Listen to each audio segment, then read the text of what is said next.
उर्दू फारसी अरबी एक ही लैंग्वेज है? नहीं यार आनंद भाई, ऐसा नहीं है।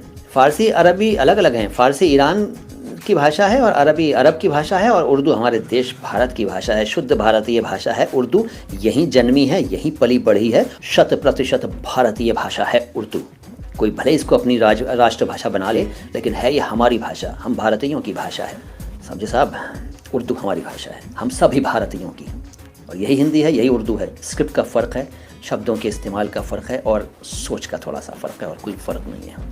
फ़ारसी की कहावत है छोटी सी, बा अदब बा नसीब, बे अदब बेनसीब। बा मीन्स होता है विद, बा फारसी भाषा का प्रेफिक्स है, ठीक है, उपसर्ग है, और बे भी फारसी भाषा का उपसर्ग है, प्रेफिक्स है।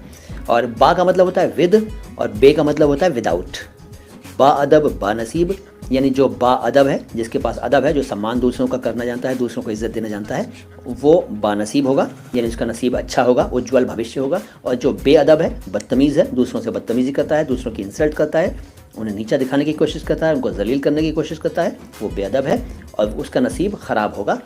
तो ये एक तरह का सच्चाई भी है एक तरह की, और एक तरह की चेतावनी भी है कि हमें किसी से बदतमीज़ी नहीं करना चाहिए। क्या पता खुदा हमसे नाराज़ हो जाए, ईश्वर हमसे रुष्ट हो जाए और हमें हमारा नसीब ख़राब कर दे। ठीक है ना, ईश्वर से डरना चाहिए यार, तुम सब लोग आस्तिक हो ना, है ना। तो ईश्वर, अल्लाह, भगवान, जो भी आप गॉड कहते हैं, कुछ भी कहते हैं, है तो वो एक ही शक्ति ना, उससे डरना चाहिए। बा अदब बा नसीब, बेअदब बेनसीब।